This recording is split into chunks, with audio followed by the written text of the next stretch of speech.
Pinubuli ng Utah Jazz itong si Zach Edey, handang makipagsuntukan si Ja Morant, maipagtanggol lang ang rookie mga idol. Ja Morant versus Jordan Clarkson. Revenge season for Ja Morant. Unang field goal ni Ja. High screen ni Zach Edey, umatake sa paint si Ja Morant. Grabe yung hang time and one play. First of many pick and roll. Eto, Ja Morant na naman pero andun si Zach Edey sa baba for and one opportunity again. Halfway ng opening frame, ipinasok si Jordan Clarkson. Hindi pa magandang simula ni JC, shooting 0 for 3 sa field. Pero last 2 minutes, finally top shot na ipasok na rin ni Kabayan ang kanyang first field goal of the season. Halos mag-showtime naman ang sagot ni Ja Morant kahit hindi pumasok mga idol. Instant replay pa rin dahil sa athleticism ng Memphis superstar. And of first quarter lamang ng animang Memphis Grizzlies 29-23. Start of second quarter na attract ni Ja Morant ang depensa ng Utah Jazz. Nag-commit si Patty Mills na libre si Jake LaRavia for two-handed alley-oop dunk.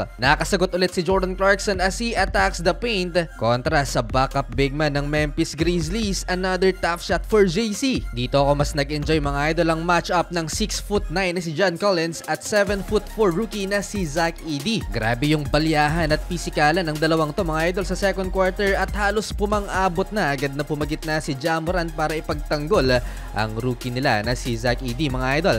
Talagang makikipag-away itong Grizzlies superstar para sa rookie. Pagkatapos ng heated moment na yan, Jordan Clarkson another 2 points sa paint.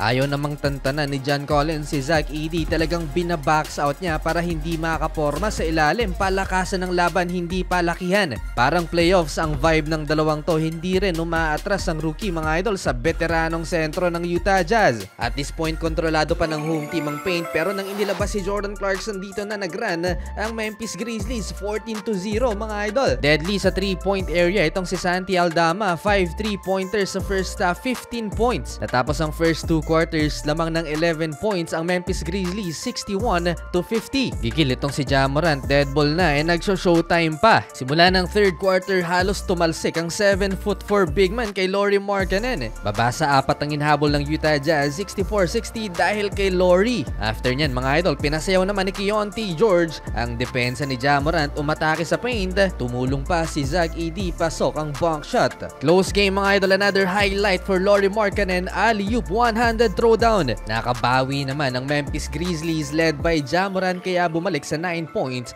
ang hinahabol ng home team 75-66. Nagsisimula ng mang-asar si Ja Morant. Halfway ng third quarter, balik sa laro si Jordan Clarkson, 2 quick assist for Kabayan at tinagdagan pa ng 3-pointer mga idol. Naidikit na sana ng home team ang laban ng ma-beast mode naman si Ja at patuloy ang pag-atake niya sa depensa ni John Collins. Pasigaw-sigaw pa ang Memphis superstar na parang nangahamon mga idol. In transition and one play for Ja Morant, nangihina na si Jordan Clarkson sa athleticism mga idol ang Memphis superstar. Natapos ang third quarter, lamang pa rin ang Grizzlies 93-86. Fourth quarter, wala na, take over na si Ja Morant kahit yung coaching staff ng Memphis Grizzlies ituwang-tuwa na lang mga idol sa kanyang pinaggagawa. Malapit nang mag-double-double si Ja Morant, hindi pa rin ipinapasok si Yuki Kawamura. 9-minute mark ng final quarter na fouled out si Zach Edey, 5 points, 5 rebounds in 15 minutes. Nabuhayan ng Utah Jazz off the screen 3-pointer ni Jordan Clarkson and another assist by JC to Walker Kessler alley-oop dunk. Nagtuloy-tuloy ang run ng Utah Jazz, Jordan Clarkson sa depensa and Lauri Markkanen and one play to tie the game at 102. Solid game for Walker Kessler, ilang beses pang tumabla lamang mga idol ang talaan down the stretch. Halimaw si Ja Morant mga idol, lumusot sa dalawang defender ng Utah Jazz. Lamang ng tatlo ang Memphis Grizzlies, last 2 minutes 120-117. Last 1 minute, Marcus Smart difficult shot over Walker Kessler, 122-118.